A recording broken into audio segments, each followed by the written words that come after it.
psychologist Baruch Kimmerling, lead sociologist, called politicide, just the murder of a nation, which is what we're observing and in fact contributing to. Well, there's another claim, which is that Israel can't evacuate the settlers because it'll lead to civil war. But there's no need to evacuate the settlers.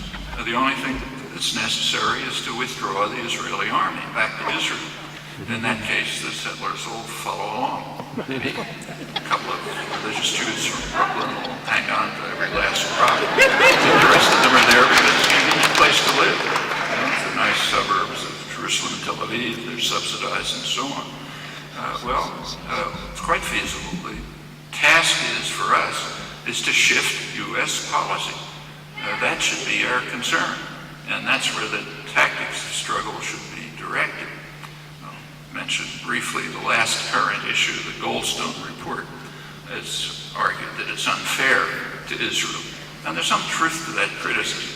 It is hard to attack a civilian population without harming civilians, much as you might try.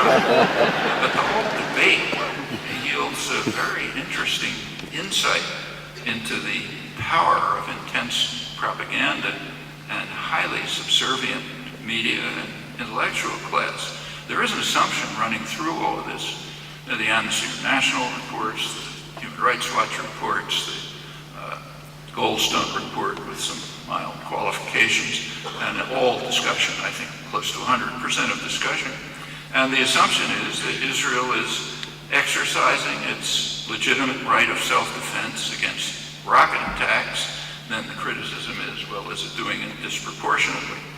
Obama put the matter in nice, compassionate rhetoric. He said, if missiles were falling where my two daughters sleep, I would do everything in order to stop that. He was referring to Israeli children. When it's Palestinian children, he won't whisper a comment, and in fact directly participates in the attack as the U.S. did. Well, we can all agree that Israel has a right of self-defense, but that is not the issue. The issue, transparently, is whether Israel had the right of self-defense by force. That's the issue.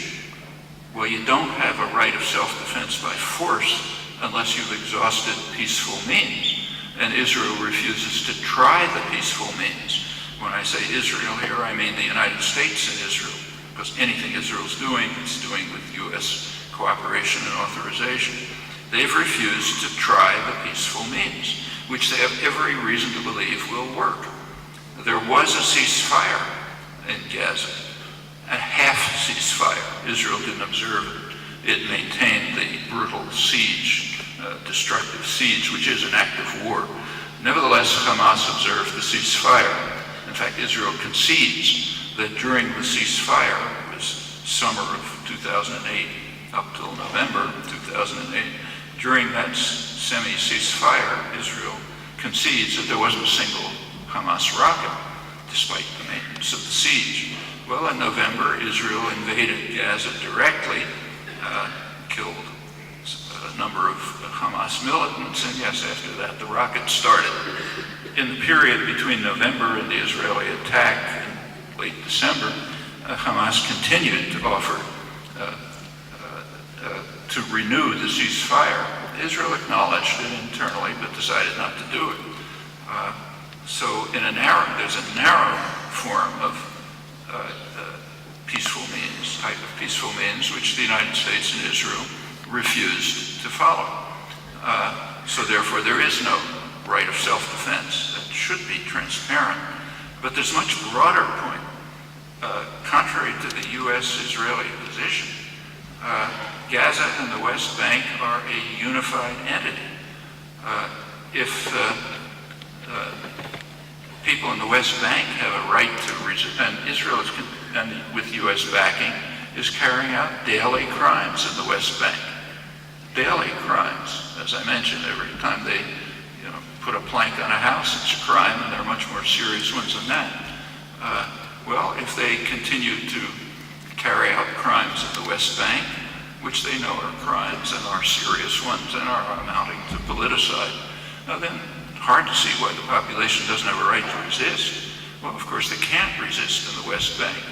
because the U.S. trained and run collaborationist army is suppressing any even expression of opposition to the attack on Gaza, let alone any resistance. And that's supposed to be what legitimizes the Palestinian Authority, makes it a legitimate partner for Israel. Well, they can't. Does that mean the people in Gaza can't? Why not? I'm saying the same thing I said in interviews in the Israeli press. By what principle can you say that they don't have a right to respond to the crimes that are being committed against the Palestinians daily? Well, it doesn't necessarily authorize particular tactics, like, say, the Qassam rockets, but there is a right of resistance, and that means that Israel has peaceful means, in a broader sense than accepting the ceasefire. It can stop the daily crimes, put an end to the crimes, and there's every reason to believe that rocket firing will stop, just as it stopped even during the narrow ceasefire. Well, that's not being considered. In fact, the calls for anything like the point is that Palestinians committed a real crime, which is not Qassam rockets and Sderot. The real crime was in January 2006. That's when the U.S.-backed Israeli attacks on Gaza escalated. They had never stopped, but that's when they sharply escalated.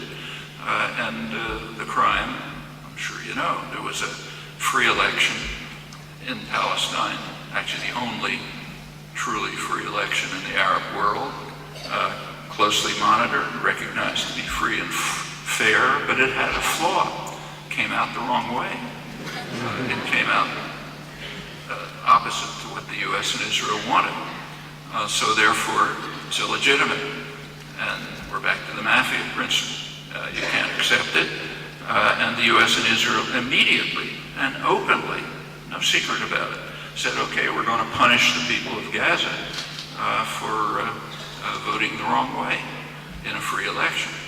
Europe kind of went along, tailing along as usual.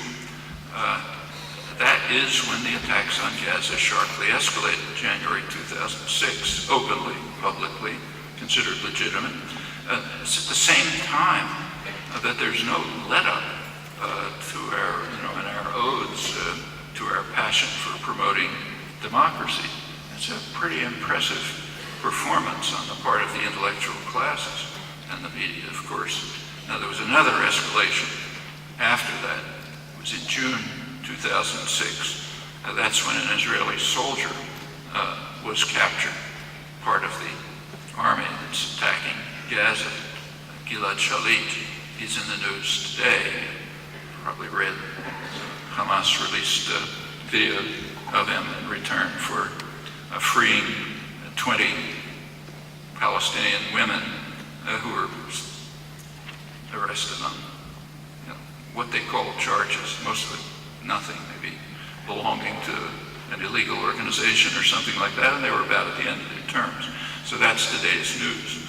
And now Shalit ought to be released in a legitimate prisoner exchange, but now that's presented, his captivity is presented as the main barrier to, in Israel, as the main barrier to continuing with negotiations.